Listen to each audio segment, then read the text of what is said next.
How to activate cash on delivery on TikTok. Hello everybody, welcome back to my channel. This is me, Pinbasnet, and today I'll guide you on how you can enable the COD feature on TikTok.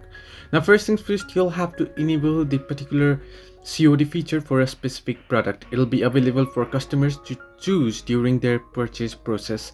Now customers will have the option to select COD as their preferred payment method, allowing them to pay for the product upon delivery.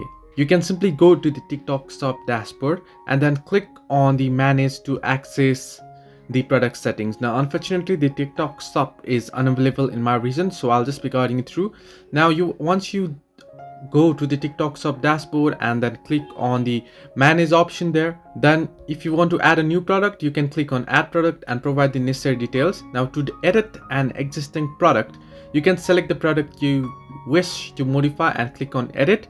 Make the necessary changes to the product details such as title, description, price, and there you'll be able to enable the COD feature as well, and you can save the changes. So this way you can activate the cash on delivery on TikTok. Hope this helped you. Do like and subscribe, and do not forget to leave a comment down below if you have any further issues.